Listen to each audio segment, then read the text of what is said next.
We are live on FreeSpeech for another, I guess, hour.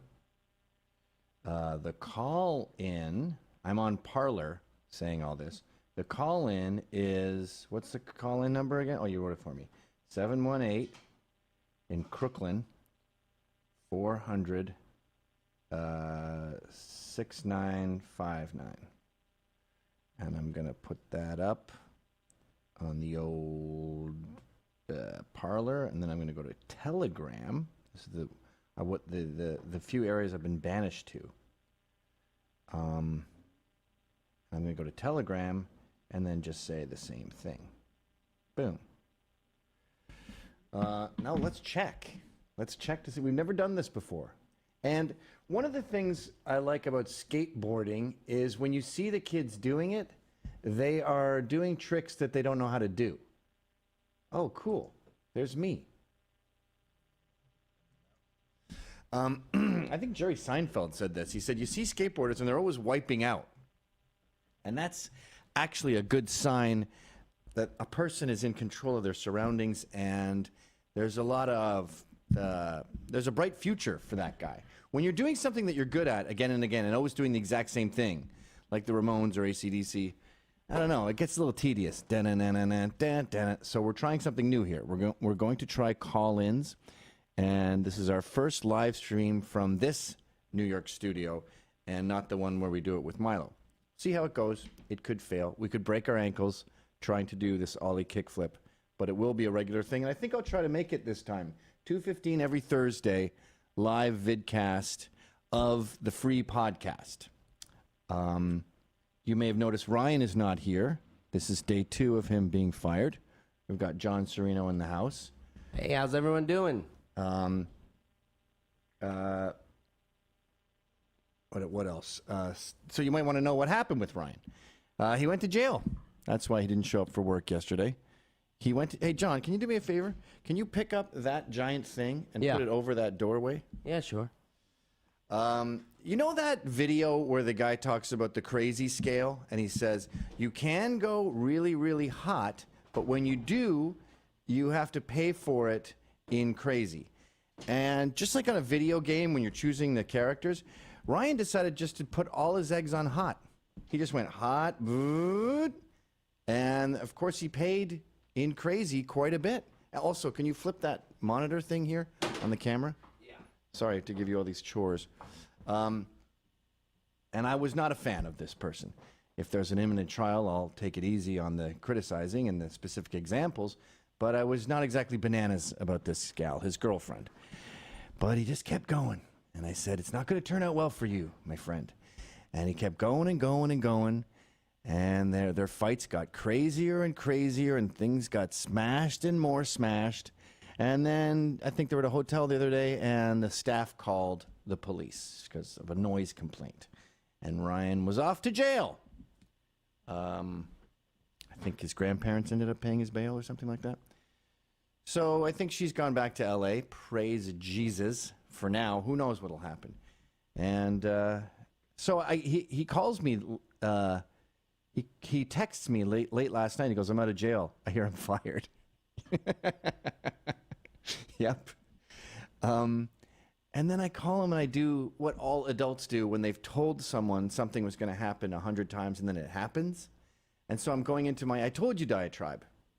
And some might think that's redundant. I don't think so.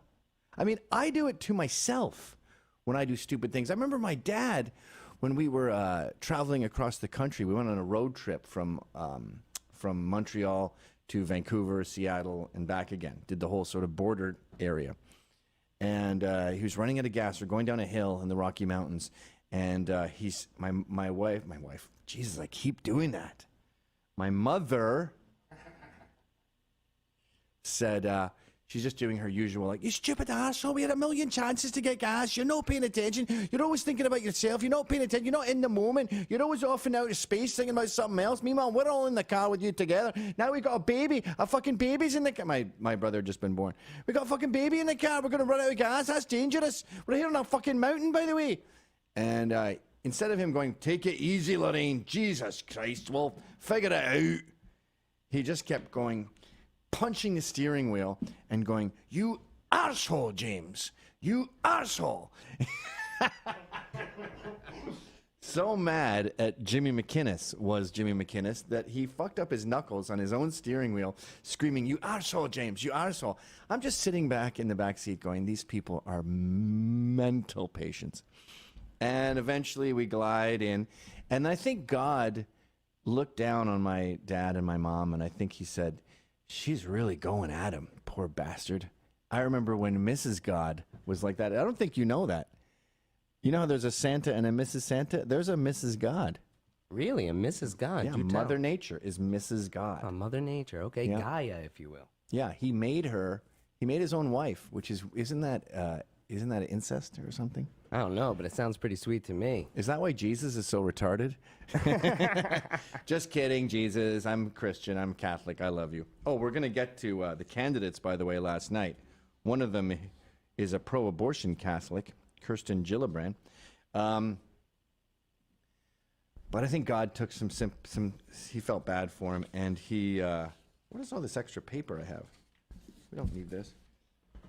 He glided us down a hill to a gas station, out of gas, in neutral. Boo.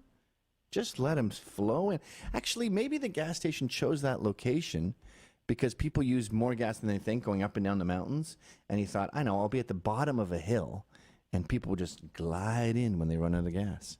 Wonder what percentage of his customers are gliders. You know, you have your own camera, okay? Yeah, eh? I just realized that. Check that out. Just in the back of my head. No. No. Spot. Look on top of that monitor to your right. Oh, shit. Look at that. And I think you're the one who discovered that. I did discover that at Compound, but let me see if I can tap it into this thing. It's an ugly camera with a bad angle, but Yeah. So did I give out the number? Yeah, I gave it the number. So we'll be. We have some callers already, about 4, I believe. Oh, that's fun. Should we try one? We I can was going try to talk one. about the debate, but it was so boring. The left is so boring. The DNC, Antifa, the globalists. If there's one thing I hate, it's boring, and they're just so dull. I don't get why comedians hate Trump. Because he's so fun. He's so funny. Hey, can you stop saying anchor babies? What would you like me to say? How about the documented citizen of undocumented traveler workers? That takes too long. I'm saying anchor baby. That's exciting. You know what he tweeted out about the debates last night? The President of the United States tweeted out while watching the Democratic debates, boring, in all caps, boring. How great is that? I remember when Kurt Cobain died, I was listening to, I think it was KEXP in Seattle, and they go, today we lost a legend. The singer of Nirvana has committed suicide. He blew his head off, and I think all of us are sort of thinking the same thing, which is boring. And then he put on The Cure. He put the needle down on Kiss Me, Kiss Me, Kiss Me, as he said boring about Kurt Cobain blowing his head off. I said that to a friend of mine, Steve, who was grunge. One time because I was punk in my younger days, and he was like, okay, you know what? I'm grunge. I'm in a grunge band. I listen to grunge music. I wear grunge clothes. I'm grunge. And that same guy, Steve, said, when I said that boring story, I relayed the true story to him. He hit me, not in a hard way, but in a like, dude. He goes, hey, man, fuck off. He was the first one of us to make it. The first one of us in the grunge community, I guess. I didn't know I was in the grunge community. Do you have that boring tweet? Did I put it up? Maybe I forgot to put it up. I don't know. Yeah, I did. I did forget to put it up. There you go. By the way, speaking of forgetting to put up, these are the T-shirts Clown World we're selling at FreeSpeech.tv, and I noticed that InfoWars is pushing Clown World and using basically this same logo.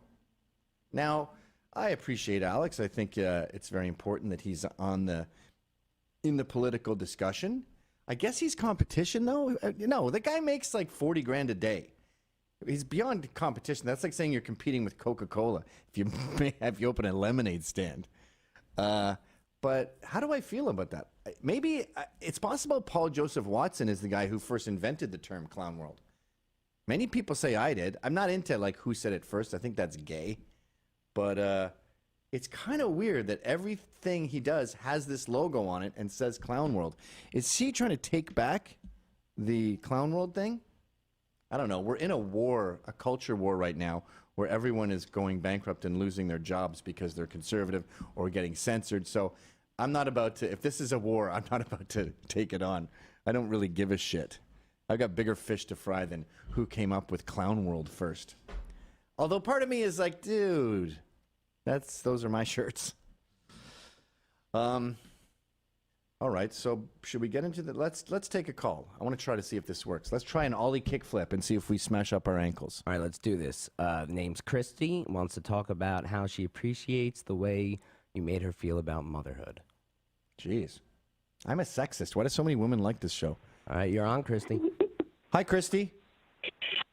I love the way you talk. I think it's entertaining. It's like Trump. I love that you don't hold back. Well, thank you very much. That's why I'm a huge fan. I appreciate that. And I think that the funny thing about feminism is it seems to trivialize women and say, you are not just some dumb bitch who can make babies and be in the kitchen. You're a mixed martial arts fighter.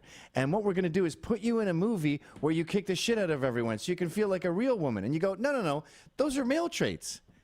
You're not empowering me by taking me out of my home and putting me in a bar fight with 6 Russians. No, and I almost got into a fight in Atlantic City once because I thought that I could handle a group of Pakistanis. And I really couldn't. I mean, other people had to break in on it. But it was because of fucking G.I. Jane. Oops. It was because of G.I. Jane that I thought that I was a badass. You know, and really, I should have just been up in my hotel room with my kids. Did you ever see, there's a scene, maybe look up Luke Cage bar fight, but there's a scene where the black chick, who's a detective, she has one arm, and some Asian woman who probably weighs 100 pounds, they beat up a bar full of gigantic black thug murderers, and during the fight, they take breaks to have a shot and swig a beer. And one of them is missing an arm. And you go, dudes, you're putting women in danger, making them think they can kick the shit out of this many people. No, and when we take nasty shots, we automatically gag. Yes. So we can't handle hard liquor. So are We you would not look cool in the middle of a fight. How many kids do you have? 2. That's and wonderful. they've made it to probationary adulthood without STDs, pregnancy, charges. I mean, they're doing way better than you. I'm just saying. That's wonderful. And I'm so, like, if you read feminist literature, too, the way they talk about birth and they say, oh, it stretches out your vagina and it's disgusting and I never want to do that. There's too many people in the world already. All these excuses. And you think, this woman made 2 human beings that are walking around, talking, eating a sandwich. Like, can we take a time out to appreciate that miracle? And that means I have a pocket in my body. I can carry something the size of a watermelon. Guys can't do that. No. You can handle, like, I don't know, a fist. Look, as I can handle a watermelon. As Ann Coulter said, you guys are sentient beings. You're magic. And I'm sick of people ignoring that and saying they want to be more like, I don't know, Jean-Claude Van Damme. Thanks for calling. I like you more than a friend. Thanks. Bye. How did that go? It sounds kind of muffled coming out of the speaker. How does it sound on your headphones? Sounds pretty good in the headphones. I could only make out like 89% of what she said. I can bump the speaker up in the studio, but It's not the volume, though. It's just kind of bassy. Yeah. I know. I'll try to mess with it, but honestly, I think we're doing pretty good. All right, let's try again. Let's take another call. All right, let's do it. This is So from New Orleans, wants to talk about boxing. Okay. Hey, Soul. Hey, what's up, Gavin? How you doing? Hey, so yeah, you're one of the few media guys who actually knows boxing, and I trained with Errol Spence Jr. and his trainer for the last 10 years. He just great. booked to fight Sean Porter at Barclays. What are your thoughts? About that fight? That, boxing in general, Errol Spence, just, anything like that. I thought the Democratic debate, that's too obvious. That's too boring. Yeah, I don't know much about that fight coming up. The last fight I saw was Anthony Joshua and what was it, Ruiz, the big fat pig who has a Snickers bar on his Twitter thing. That was great, wasn't it? Yeah. It was. You know, I was thinking today about race. I was at the gym this morning, and it's 91 degrees. And I know you're not supposed to talk about race and sports. And there was a MLB broadcaster who was fired for noting that Caribbean, Dominican, whatever players seem to do better in the heat, and whites tend to do worse in the heat. Conversely, on a cold day, you seem to see whites hitting better. That was totally taboo for him to say, but I think there's some merit to it. And today I'm not sparring because I broke my ribs, but I was, hitting the heavy bags and stuff in 91 degrees heat, and I thought this is just as big a part of training, the temperature, as anything else. Because there's a white dude who was born to be in the rain on some moor in Scotland. It's really important to learn how to fight when you're overheated, don't you think?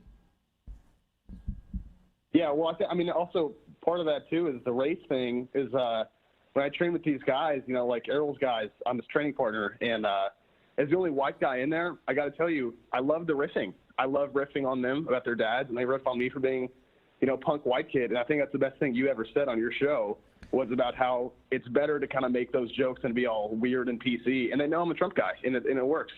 Yeah, it's one of the last bastions of comedy is a boxing gym. Like, there'll be one black guy who's a trainer who we all revere because he used to be a champ, and then he'll say something, Exactly. and then you'll be like, "You're the only white guy in this room, Larry. What are you doing?" And then he'll look around and go, "Oh, shit." Like, you don't see jokes like that anymore. Or even there was a guy, an older guy who fainted a couple days ago. He was just overheated and dehydrated, and he was sitting down. He wasn't even boxing. He just sort of went, bleh. And then he comes in the next day, and everyone is like, "Oh, how you doing? Do you want to get a walker? Are you okay? We got to hydrate him. We have to hydrate the old man. He can't walk." And it was like the least sympathetic place I've ever been in my life, a.k.a. the funniest place. Well, they've corrupted the NBA and the MLB. If you go on Twitter, it's all about pride and gay anal sex and everything. Mainstream sports are ruined. They've become too corporate. Boxing is our last chance. Even the UFC is corrupted. Boxing is our last spot where it's totally male. It's totally, meritocracy, and that's why I love that you guys hit it. That's why I love that you talk about boxing. It's the last true bastion that we have of what makes the country great. I really think it's totally untouched. How do you feel about females boxing? I mean, some of the female boxers that are pro or even amateur, they could destroy me. They have a lot of gas in their tank, and they can just keep going and going and going. But then you see some other women who are doing it sort of recreationally, and you see them hitting the heavy bags, and you just think, what are you doing here? You're like female cops. Like, you're in the wrong spot. I'll give you a funny insight on that. Derek James is Errol Spence Jr.'s trainer, and I've known him since 2009. And when he met Errol Spence, he had an old Jewish lady named Fran punch the hell out of him because she's in great shape. And then I did it with Fran. And it's kind of like the punches don't hurt, but she comes at you with this weird, like, drunken housewife type of, stamina. So even though you're not hitting her back, obviously, and Errol's not going to hit her back, there is a degree to which the ones who have good cardio can be dangerous. Yeah. I don't think I'd want to be, for instance, around her if she were drunk. So I think, obviously, if we're fighting, I think, there's some merit to it. But it seems like the women do better in UFC. I'm surprised that there aren't more, Layla Ali's in women's boxing. For whatever reason, I think there could be some decent ones, not to the male extent, but, they're better than people think. I'll give them that. Yeah, I think boxing it's almost like track and field where no one tells you, but there's a 5 foot but 5 foot hole in the track you can't see. So you're going along, you're working out, things are going good, you're doing well, and then someone just goes, poof, and out of nowhere you're in a black hole and you're gone. And I don't think that's in most women's demeanor, to be able to do a sport just like any other sport, but there's an off switch that someone could randomly just go, wham! And you get this, the opposite of a wake-up call. All right, thanks for calling, buddy. True. I like you more than a friend. Okay, thanks, Gavin. Appreciate it. I got to get used to the goodbyes. Yeah. I take these a little too long. Well, it's been a while since you've done live calls, right? I don't think I guess it has been since the Gavin McInnes show. There you go. So, got to get back We on do the them horse. with Milo, but it's just, that show is anarchy. Yeah, I'll bet. Well, he likes to have fun. Oh, he likes to have fun. We have sex after the show. Do you? Oh, Yeah, dude. I have gay sex, and I don't enjoy it. Obviously, I'm straight, but I think it's important during Pride Month That's that right, baby. everyone sort of walks a mile in their shoes. Stonewall. Yeah, like during Black History Month, I wear blackface, and the way I'm treated is unbelievable. Like I have big white lips, and I'm all black, and I wear white gloves, and I go into various stores, and I say, "Hello, I'd like me to give me a Sammy," and I get nothing but negative feedback. People say that's disgusting, and I realize that black people go through that every single day. Yeah, you're just trying to empathize. And when I have gay sex during Gay Pride Month, I'm lying there on my stomach just like...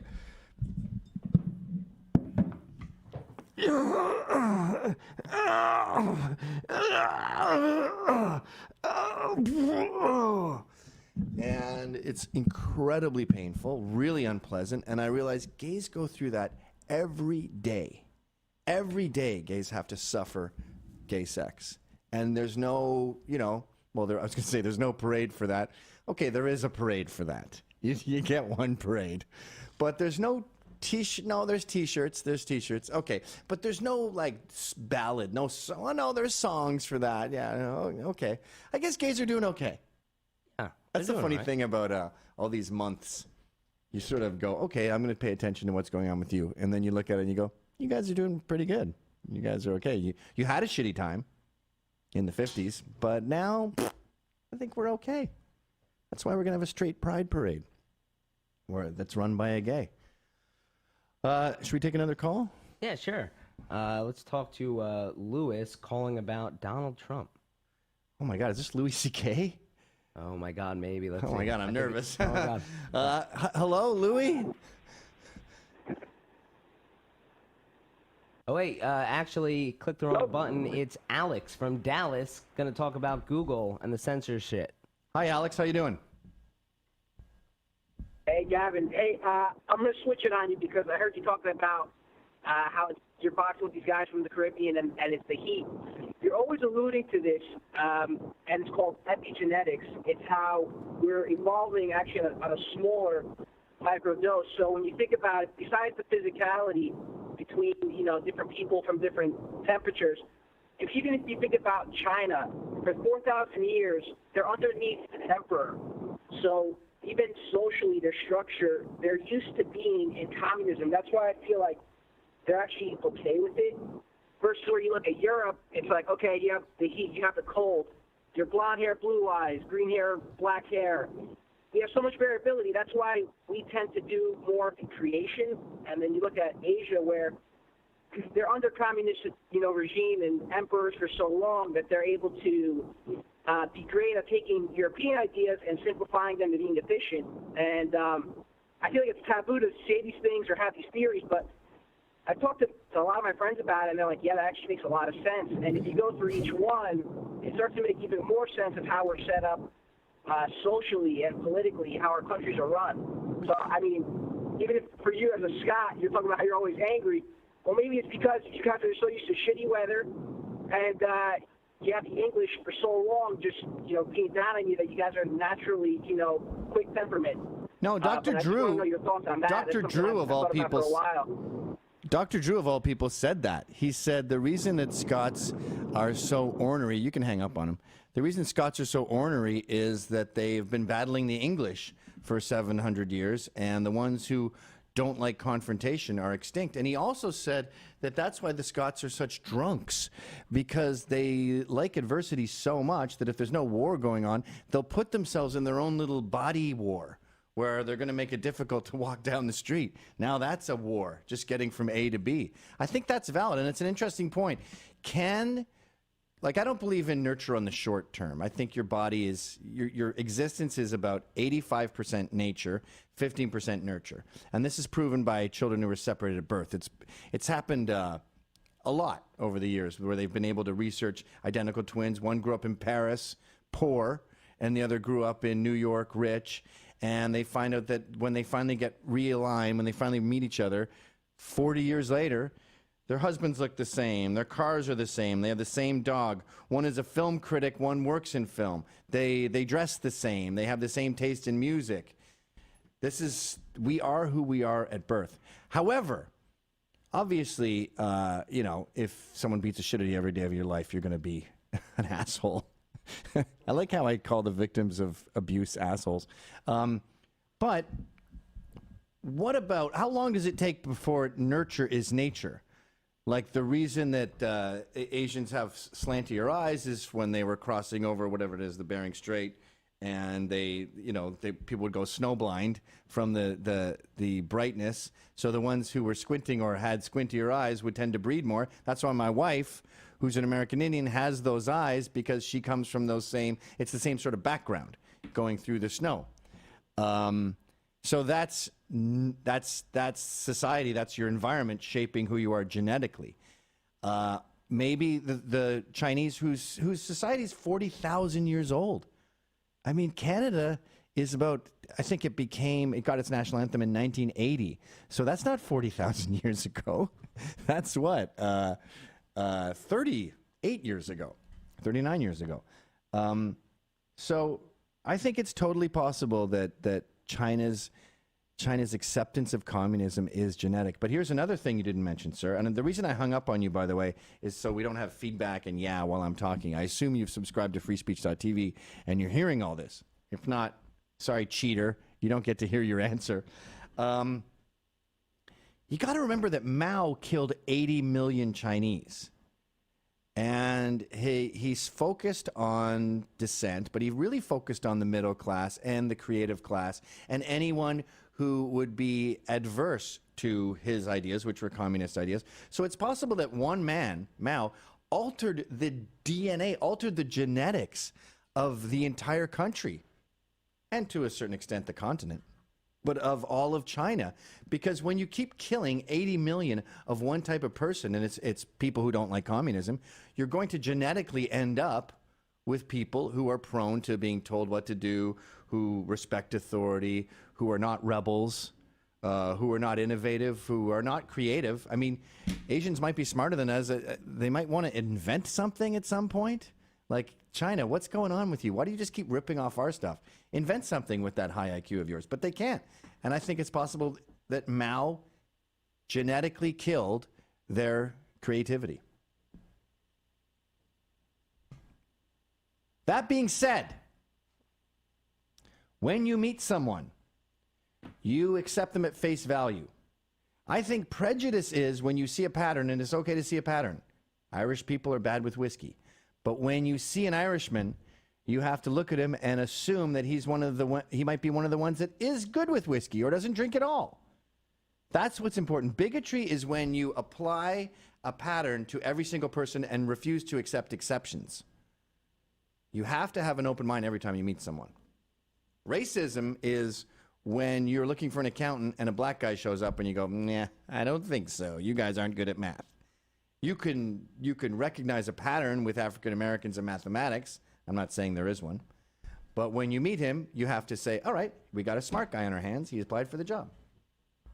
You can recognize patterns and not apply them to everyone at the same time. And this is the problem with the left, is they go, there's a pattern here?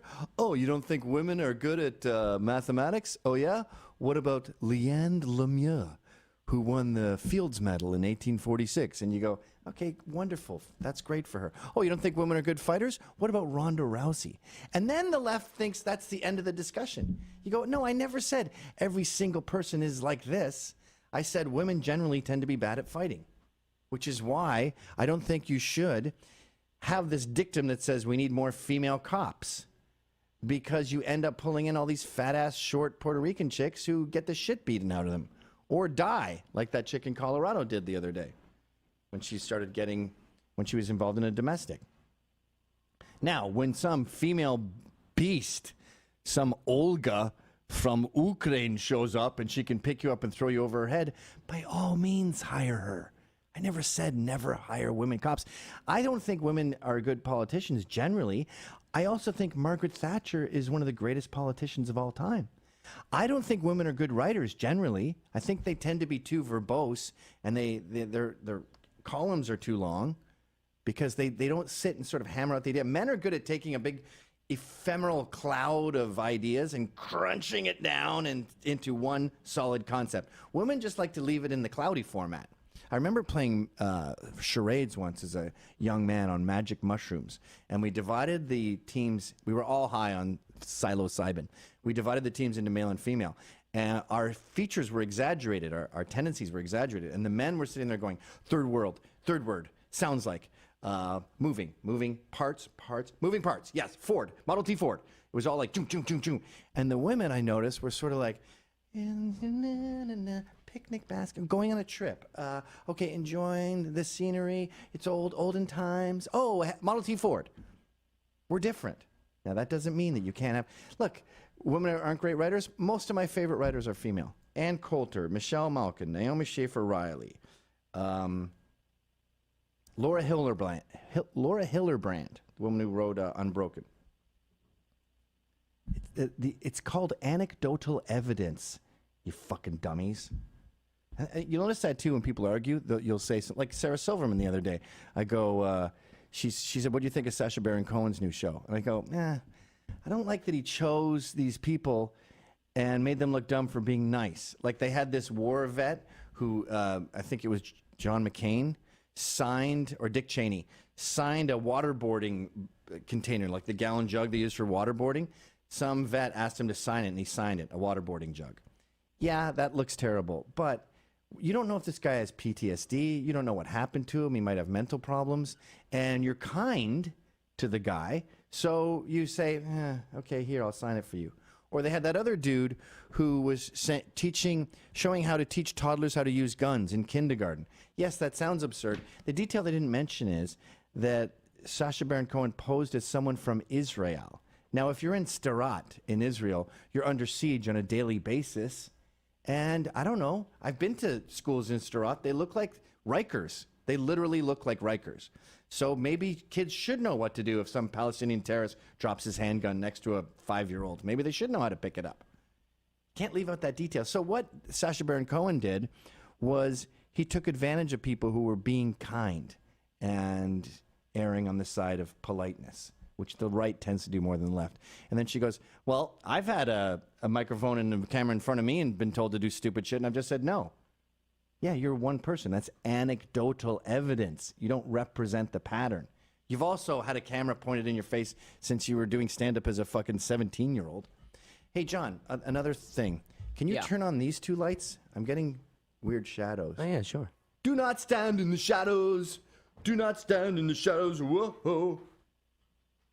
I guess we'll do the mailbag, but I don't know what to call it now. Ex-employees, mailbag. What happens when you click on...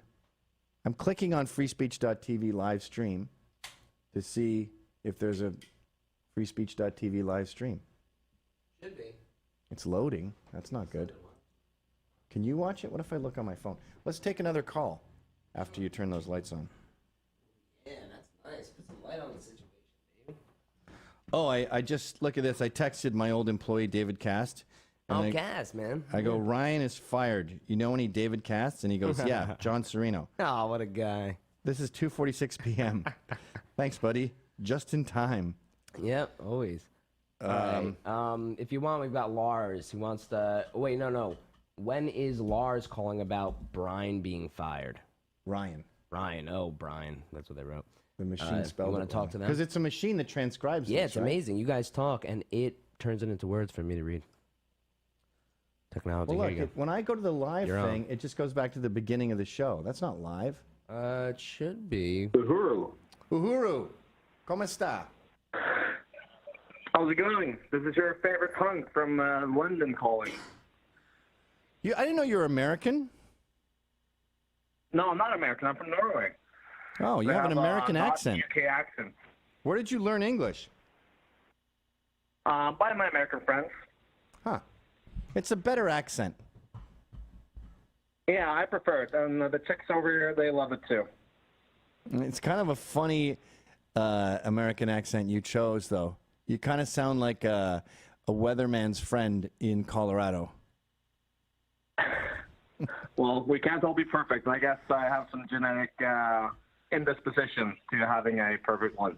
Yeah, he keeps wanting to go out and party, and the guy look, I got to do the weather, man. I'm literally a weatherman. Come on, let's get one more drink. Let's do one more shot. All right, what do you want to know? What's up? No, so I was just saying, I think I actually sent you this letter to like 3 different emails about Ryan being fired, but I think I speak on behalf of a lot of people when I say that your show yesterday, when you had John Lott and John Matsey, that's one of the killer shows in a long, long time because there was no interjections by a guy who doesn't know anything. And I'm really sorry that I got to hear that he's in jail because of a domestic thing. I've been in jail twice. I think it's sent you something like that too, but that's a doozy. But still, I don't know. His comedy, his comedic value is good, and when he makes a great joke or a great impression, that's amazing. But otherwise, it's sort of outweighed by his interjections, him being not pulling shit up at times, him messing shit around. So I think the show will be better now. Nonetheless, all right. Depends what happens, I guess. When did you last get laid? About 3.5 days ago, 4 days ago, I guess. It's about 8 p.m. over here. So how was it? And it's Thursday, so Sunday. It was okay. It was actually funny because it was a total freaking libtard.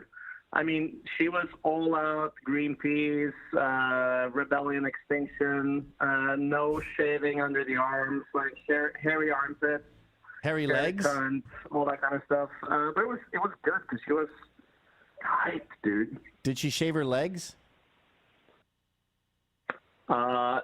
She shaved her shins and her thighs, but nothing else. Weird. So did she have a huge bush? No, just a short shaven one. Like if you didn't shave in about, I guess, 4 days, that's her bush, and her arms are about 10 days non-shaven for a beard.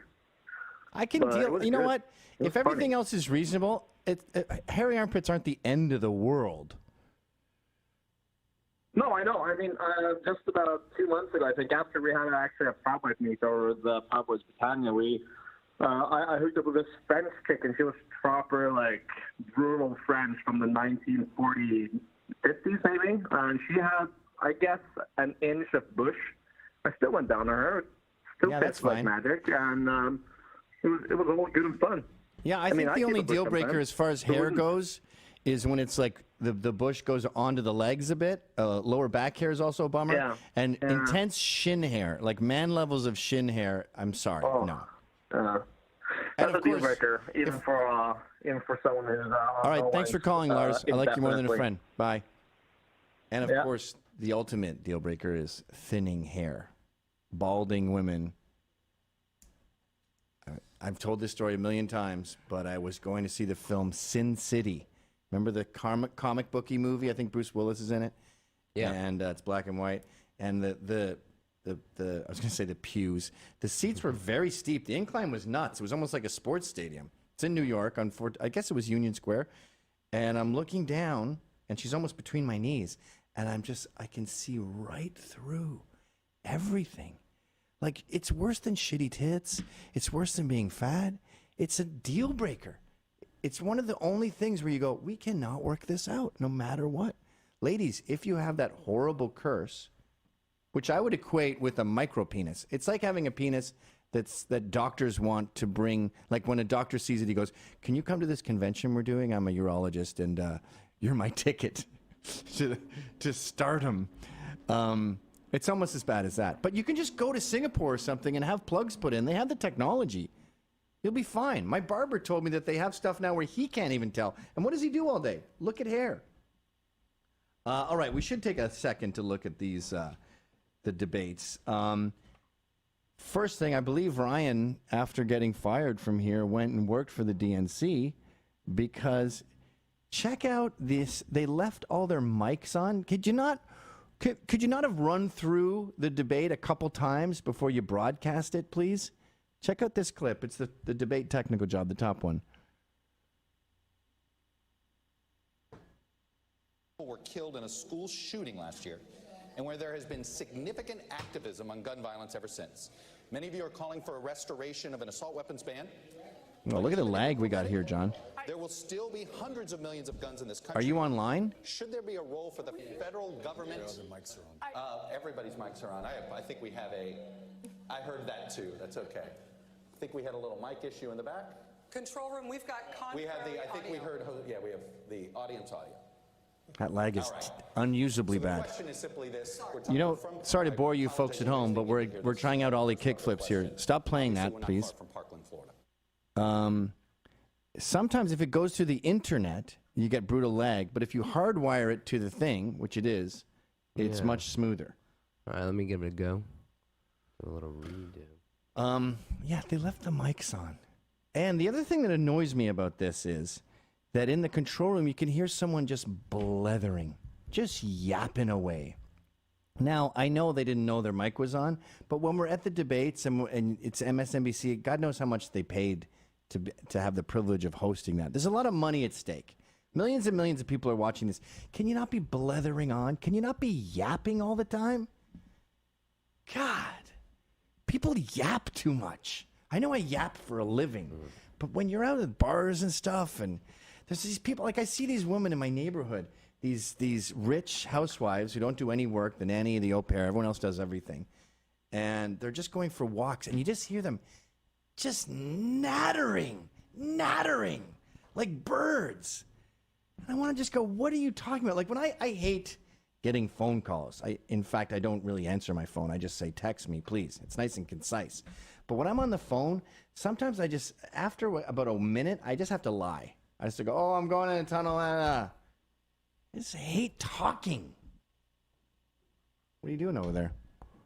Seeing if there's a hardwire connection. It just looks like there's only this IVGA internet connection. No, I think you have to turn off your internet, but then that would screw everything up, right?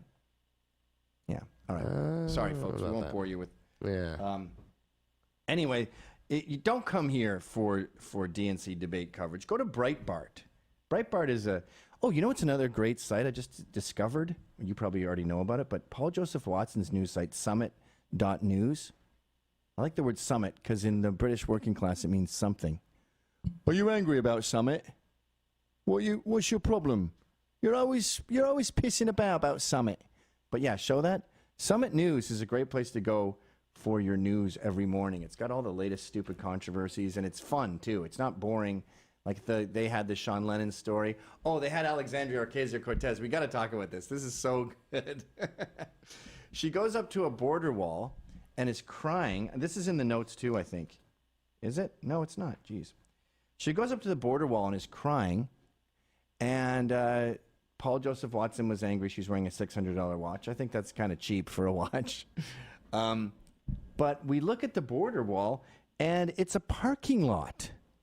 The border wall she's crying in front of is a parking lot. There's a tree there. What are you talking about? And you can see, it looks like an American car. Oh, there's a picture, too. I don't know if you'll be able to find this. It was in my notes. I don't know what I did with it. Maybe it's in the other notes.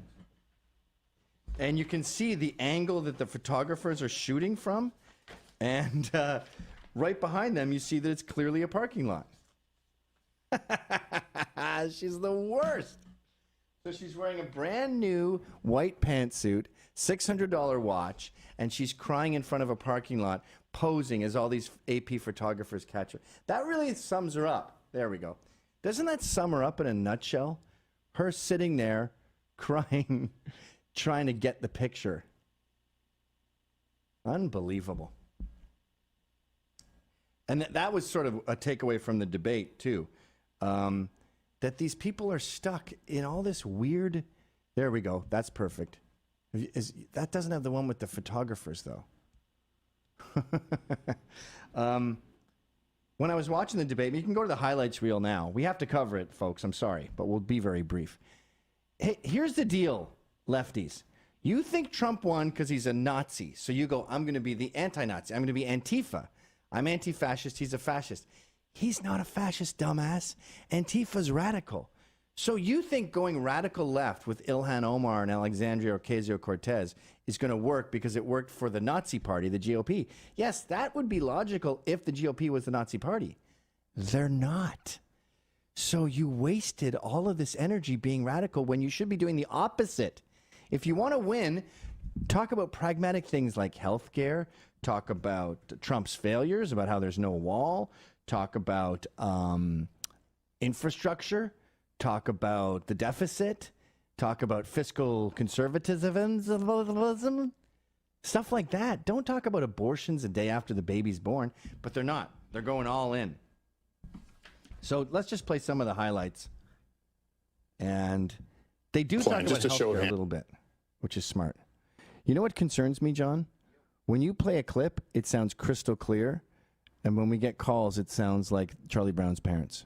Calls don't sound so bad on the mics. Oh, good. And I have people monitoring online say it's not so bad. Oh, wow, look at you. You got spies. Hopefully this will play better with our buddy, you know. Abolish their private health insurance in favor of a government-run plan. Just a show of hands, start off with. What did you do? Senator Warren, you signed on to Bernie Sanders' Medicare for All plan. It would put essentially everybody on Medicare and then eliminate private plans that offer similar coverage. Is that the plan or path that you would pursue as president? So, yes, I'm with Bernie on Medicare for all. There are a lot of politicians who say, oh, it's just not possible. We just can't do it. Have a lot of political reasons for this. What they're really telling you is they just won't fight for it. Well, health care is a basic human right, and I will fight for basic human rights. I am just simply concerned pause for a sec. about... That's a pretty intelligent route to take. I'm not saying Elizabeth Warren's intelligent, nor am I saying she's an Indian. But that's how you should go. Now, you know what they're really on about, too, when they say Medicare for all? They mean government control of Medicare for all. The government becomes twice the size if they're in control of your health care. They become massive. So that's what they're about. But it's kind of a smart trick to say, I need to handle your health care because you might get sick, and then you need me to make you get better. You go, well, that's better than just you need my money for no reason. You need my money and the authority over my person so you can cure me of the measles? Come on in. Who's this chick now? I think that might be, what's her name? Mariana Williamson? No. Kristen Gillibrand. Jay Inslee. I think that's Jay Inslee we're looking at. No, that's Amy Klobuchar. I think that's Amy Klobuchar. She's known for treating her staff like shit, which I appreciate. I fire them regularly. Kicking half of America off of their health insurance in 4 years, which is exactly what this bill says. So let me go on beyond that. There is a much bigger issue in addition to that. So folks that are just hearing the audio of this, who's that? What's her name? Tulsi Gabbard be hotter, please? Now, you're a young man, John, so you don't have the same spectrum of desires I have. When you get to be 48, you start to see the beauty in other 40-somethings. Oh, dude, honestly, I think I'm a little ahead of my time because I feel you, man. I can look at an older woman and say, damn, that is a beautiful woman. I appreciate the imperfections make them more sexy. Oh, I'm glad you said that because Tulsi Gabbard doesn't just have that white streak in her hair, which makes her look like a Disney supervillain. She also has weird pockmarks on her face. And I've been Pavlovian programmed to like women with scars on their face because they were teased in school and tend to have more substance than just a pretty girl. So ideally you have a super hot chick with like a facial scar. Like that chick in the band, what are they called? War Room, that band we were talking about last show. Now, I know what you're saying. You're saying, Gavin, Katie Pavlich is hot, and she has no facial scars, no flaws. Why is she so interesting and intelligent? That's an interesting question, and I appreciate you asking. I've looked into this. I researched this by talking to Katie Pavlich herself. You know what the solution is? She grew up on a farm and had no idea she was hot until it was too late, and she'd already formed a personality. She grew up in the buttfuck Idaho, or not Idaho, but buttfuck nowhere, on a farm and had no idea. So there's 3 ways that a hot chick can be interesting. 1, a severe facial scar. 2, a retarded sibling, like in All About Mary. Yes. That gives them substance because they've dealt with assholes. And then 3, they grew up in the middle of nowhere and had no idea. I like that. Thank you. That's a T-shirt. And that is pharmaceuticals. The president literally went on TV on Fox and said that people's heads would spin when they see how much he would bring down pharmaceutical prices. Instead, 2,500 drugs have gone up in double digits since he came into office. Private insurance is not working for tens of millions of Americans. When you talk about the co-pays, the deductibles, the premiums, the out-of-pocket expenses, it's not working. That's How right. can you defend a system that's not working? They can choose Medicare. For the culinary workers in you Nevada got to start by acknowledging the system is not working for people. Boring. Why are you defending private insurance? Say they like their private health Can you insurance. just pause it here? Here's a rule of thumb. Everyone on that stage that you don't recognize is not going anywhere, and you will never see them again soon. That includes Tim Ryan, is some guy going for the yoga vote. Julian Castro, who's a pro-abortion dude who has a fight face. You know what a fight face is? When you're in a fight, a bar fight, and someone goes, "Hey, what the hell just happened?" And you go, "I don't know. Jesus, the guy sucker punched me. It was so weird." And you're trying to look cool. You think you're going like this, but your adrenaline's so intense that you're going, here, zoom in on me. Make me normal. You don't have to zoom. Just make me full screen. This is a fight face. Now look up Julian Castro. I bet you'll find a picture where he has this super awkward fight. The guy, I think he thought it was someone else. I was just sitting there talking to my girlfriend, and he came and punched me in the face, and then he got kicked out. I'm still sitting here like, what the fuck? It was so weird. So yeah, Tim Ryan's going for the yoga vote. You'll never see him again. Julian Castro has a fight face. We'll dig him up in a second. Amy Klobuchar, that's the little midget we just saw. She's too short to be president, and she's mean to her staff. Jay Inslee is a dumbass who's putting all his money on the climate change. What? This thing is, clown world will be fine. John Delaney is a pro-abortion millionaire. Lots of pro-abortion people think they're just going to get the women vote. Hey, dunces, 50% of women are pro-life, almost. Marianne Williamson is running. She's on the stage there. She's a new age self-help guru. And looks-wise, she's a 6.7. She's not going to be president. Some guy named John Hickenlooper. Some rich dude who has rich people buying private planes. He's not going anywhere. And then, of course, Kristen Gillibrand. I know you recognize her, but she's still not going to be on the list. She's a pro-abortion Catholic, and looks-wise, she's a 6.8. And then, of course, we have Bill de Blasio, the dunce on stilts who ruined New York. Cory Booker, who thinks he's black, despite growing up in a neighborhood so white. Ooh, maybe you could show that one. That'll be handy. Cory Booker grew up so white, in an area so white, that they had never had black people before. And I think the neighbors tried to prevent it from happening. So he's obviously embarrassed of that, so he starts pretending he has a friend named T-Bone. Just put up that pic. Does that have all their names? Yeah, just trying to get it full screen. Oh. Elizabeth Warren is the nincompoop who said she was an Indian. Beto O'Rourke, the little kid on a skateboard who won't shut up about immigration. Look, there's Castro right above me with a fight face. And that's not even his most fight-facey photo. Make it come back. I want it. I want it so bad. All right. All right. So, Booker, we talked about. Klobuchar. What's going on? Computer sucks, man. Put it on the other one. I don't need to see the highlight reel anymore. Right. But we should know these candidates. Whatever happened to that guy who said white people suck? And he was like the handsome young man with the tie who talked about white privilege all the time and got lambasted for it. He didn't even make it to the stage. Poor dude. Beto O'Rourke. Tulsi Gabbard. She's my favorite. You know, Tulsi Gabbard was the only one criticizing all the military-industrial complex and all these ceaseless wars in the Middle East. So that's kind of cool. I think she's my favorite out of the DNC. And it doesn't hurt that she's a 7.89. She's not a 7.9. She's a 7.89. Kristen Gillibrand, that's her there. She's the pro-abortion chick going nowhere. And then there's Andrew Yang Is he on that list? Oh, that's the guy I was talking about, Swalwell. That guy on the far end, he's the one who hates white people. Andrew Yang started saying some of that, too, because people thought he was racist because he started talking about genetics. Andrew Yang's the guy who wants to give everyone $1,000. Then there's Kamala Harris, who believed the Jussie Smollett thing right out of the gate. Now, no matter how you feel about race, I don't want someone who's that bad at sussing out a fraud. Like, we almost went to war with Iran. If she's knee-jerk enough to believe Jussie Smollett out of the gate, would we be at war with Iran right now? Anyway, it's loser central. I think the only woman of interest is Tulsi Gabbard, and she's not going to win.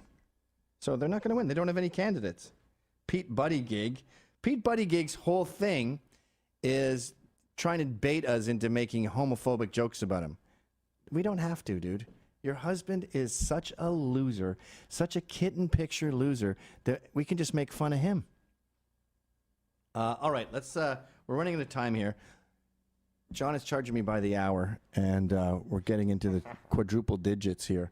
Let's take a couple calls. I don't like leaving people hanging. Do we have 1 million calls, though? Yeah, we've got a few. Let's go to the person waiting the longest. Scott, Politics. Scott, Politics, how you doing, man? Hey, Gavin. Sorry, I'm walking through a hallway. What's up, buddy? You sound like you're in a fish tank. It sounds cool. You sound like those fish on Pee-wee's Playhouse. I'm leaving my office. That's why I'm like a fucking fish tank. How you doing, bud? I'm fine. How are you? I didn't know what to say when I called in.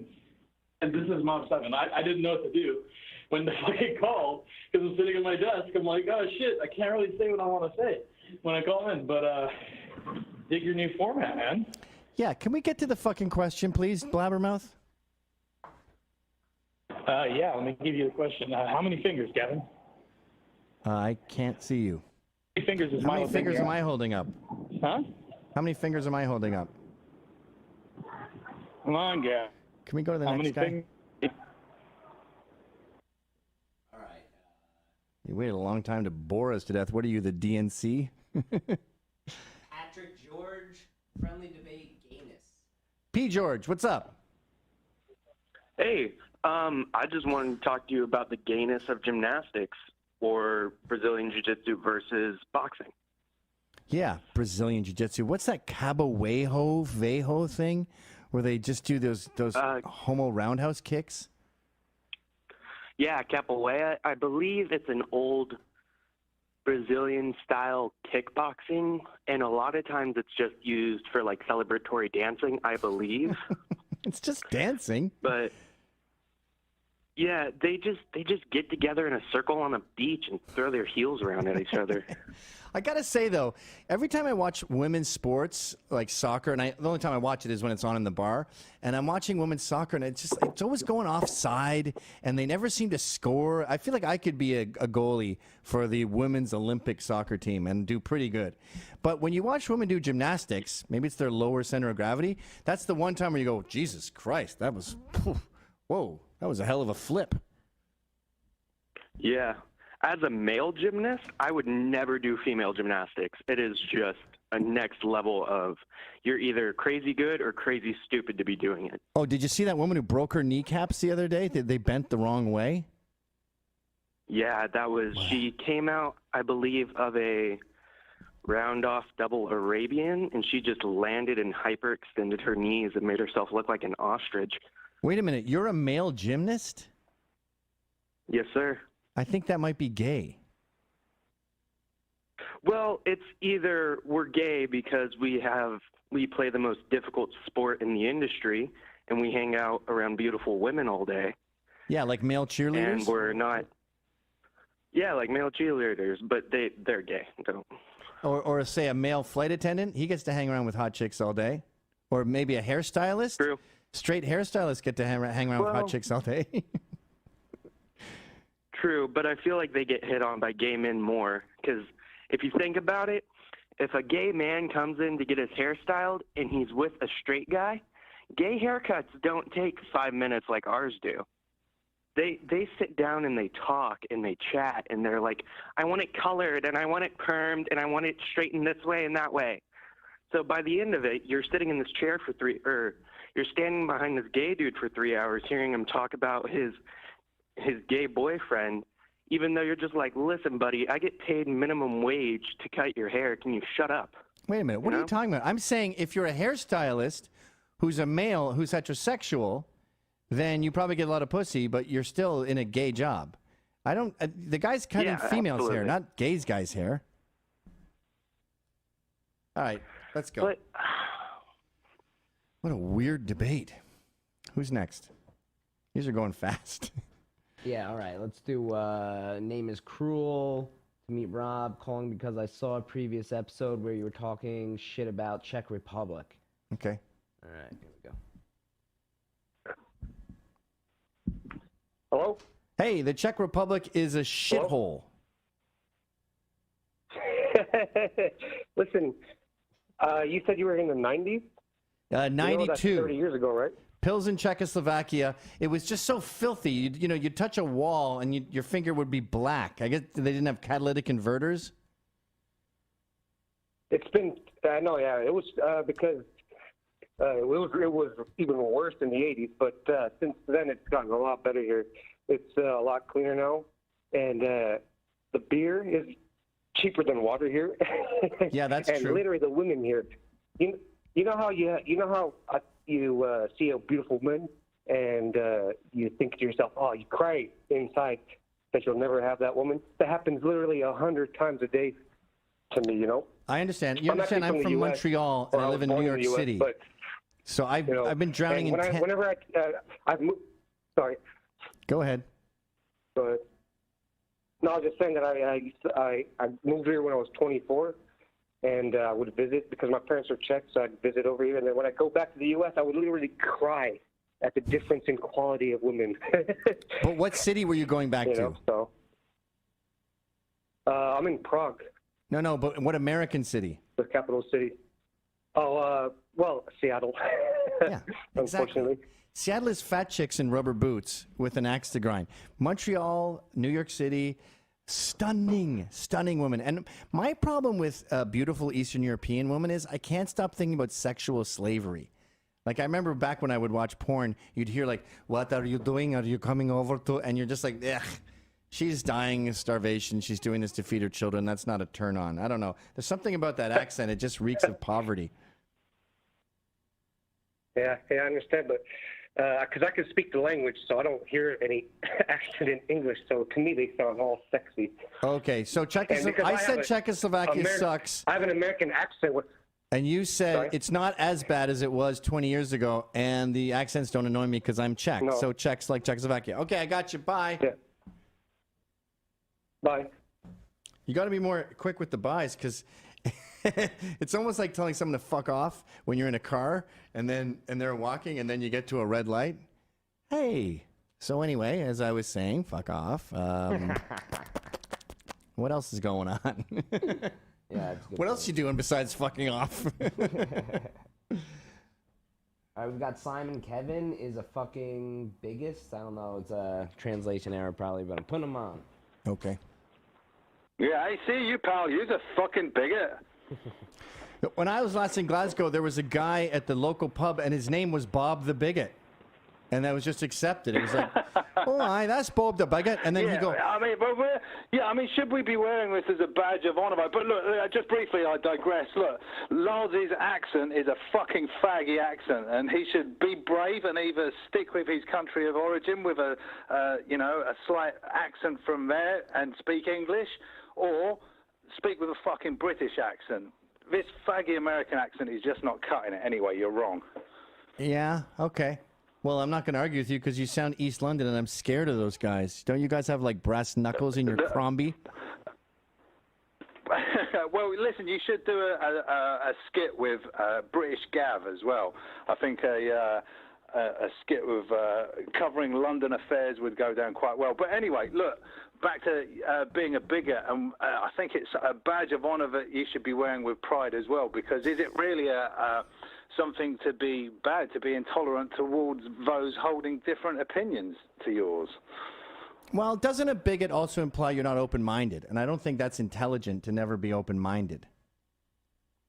Yeah, but how open-minded do you want to be about FGM or, stuff like that? I mean, you have to that's draw an a line interesting somewhere, point. surely. And I was thinking about that. I like, I'm not a segregationist in a sense that I like hybrid cultures, but also then people go, well, why are you so opposed to Islam and so worried about radical Islam? And I say, because it's an intolerant culture. It's taking over. We've got a very interesting thing happening up at the school in Birmingham at the moment, where you've got a left-wing MP standing there telling the Muslim protesters that they're bigoted for their religious beliefs. Yeah, I love when that happens. I love when the left paints themselves into a corner and they end up doing things like promoting Sharia law in the name of diversity. And you go, they're for FGM, they're for... And you can't be a Muslim and be pro-choice, by the way. They all have rules about abortion. And you can't have the whole Lancome makeup counter on your face and have a hijab. So what you're dealing with is either a Muslim that is contradicting their faith or a hypocrite who's lying. So it's just beautiful to see the strange bedfellows they jump into bed with. Yeah, it's a really interesting. There's a couple of other good videos knocking around of some LGBT protesters rocking up there and putting signs on the front of a school and then getting egged by people as they're walking away from the front of the school. Sometimes I think we should just leave them to their own devices. Like when they have a burqa or a hijab that's rainbow colored and they have it on at the Pride March, you go, you're infuriating way more jihadists than I could ever do. I'm just going to stand back and let you do all the grunt work here. And isn't it funny that Lauren it's a very Southern... interesting time where these guys, you've got to push. Which button is it do you press? Do you support the LGBTs or do you support the Muslims in their right to be bigoted against homosexuals, And you can't do both. And that's why Lauren Southern is banned from Britain forever. She cannot go there when she's 89 because she put up a stand that said, Allah loves gays. And it had a rainbow flag and it had all these pamphlets she had printed and hijab, rainbow things. And of course, this was in, I don't know, Luton or somewhere. It was in a very Muslim neighborhood, probably Birmingham. Luton, yeah. And obviously the Muslims were outraged that they were associated with those disgusting homosexuals. And that was seen as inciting racial hatred. What? And now she's banned for life for pointing out this obvious contradiction. Yeah, she was even told to bugger off from outside a mosque for just standing there trying to talk to people. The police came over and were like, yep, no, sorry, move along. Not allowed to talk to people here. All right. Well, before we go, though, thanks for calling in. And what do you think is going on with Brexit? Do you think there's hope? It's got to be Boris, but I'm really not too sure, We'll wait and see, won't we? It was interesting. I said after I walked out of voting, I said, regardless of my vote, I bet you it won't happen anyway. And here we are 3.5 years down the line, and, it seems like I called it on that one. Yeah. Well, I'm sure the same happens with most referendums that the powers that be don't like. All right, buddy. Thanks for calling. I like you more than a friend. Yeah, get the fuck, you great hoofter. See you cunt. I'll fucking bar you so I will. Hanging's too good for you people. All right, let's wrap it up. I guess we'll take the calls next week. I've noticed that when I go over an hour, I start jumping up. I think I have an hour in me. That's what my chi is. Thanks for calling in, folks. So this was the... Oh, shoot, I got to read Blue Chew. Oh, hey, Blue Chew, baby. Jeez. Let's... So this is the audio podcast. It's free. I spelt it wrong when I was searching for it. It's B-L-U-E, Chew. This is the audio podcast that is free on iTunes and everything. But it is also simultaneously vidcast live on FreeSpeech.tv. We'll be doing this every Thursday at approximately 2 o'clock. And I would like to thank our sponsor, Blue Chew. Blue Chew is basically the same active ingredient as Viagra. And you can go online and sign up without seeing a doctor. It arrives in a very discreet package that doesn't say, here's your boner pills, dude. I don't even think it says Blue Chew on the package. And it is much cheaper. Now, I bought Viagra online in early 2000s after an incident happened that I was very embarrassed about, and I had to make sure the next 5 were out of the park. It was like $40 a pill when I did that. This is much more affordable, and we have an offer. If you go to bluechew.com right now, you get your first shipment free when you use our special promo code Gavin. I don't mean that the shipping is free. You have to pay the shipping, but that's only $5. The actual Viagra pill, oh, sorry, it's not a Viagra pill. The Blue Chew pill is free. That's BLUECHEW.com. I think you would be crazy to be a single man and not have one of these in your wallet. Screw condoms. Condoms schmondoms. By the way, Blue Chew does not advocate me eschewing condoms. But as a separate note, I personally think, like with venereal warts, if she has them on her pussy lips, when you put your dick in, condom or no condom, you're going to get the venereal warts in the base of your dick. So does it really prevent that much? Well, what about pregnancy? Dude, just jizz on her leg. Like you haven't figured out when you ejaculate. You've been beating off since you were 14. You know when you're going to come. What about gonorrhea, chlamydia? They're not that bad. You take a few pills. What about herpes? First few outbreaks are rough, then they go away. Everyone has herpes, by the way. Everyone, including me. And I haven't had an outbreak in, I'm going to say, years. But back to Blue Chew advocating the following. They don't advocate me saying condoms are stupid. But it is stupid not to have a Blue Chew in your wallet. What if it's the night? What if she's the one? And sometimes, you ever do that when you're impotent, when it's just not working, and you look down at your dick, and it's just like, it's not connected to your body, and you're so mad at it. You're like, what the? We've been bros for my whole life, and right now you decide to just peace out and go get a coffee next door? Where the fuck are you, dude? Where are you, Ryan? You're going to get fired. You're the Ryan of body parts. And it feels sort of like someone cut your dick off and just put it in a glass of water.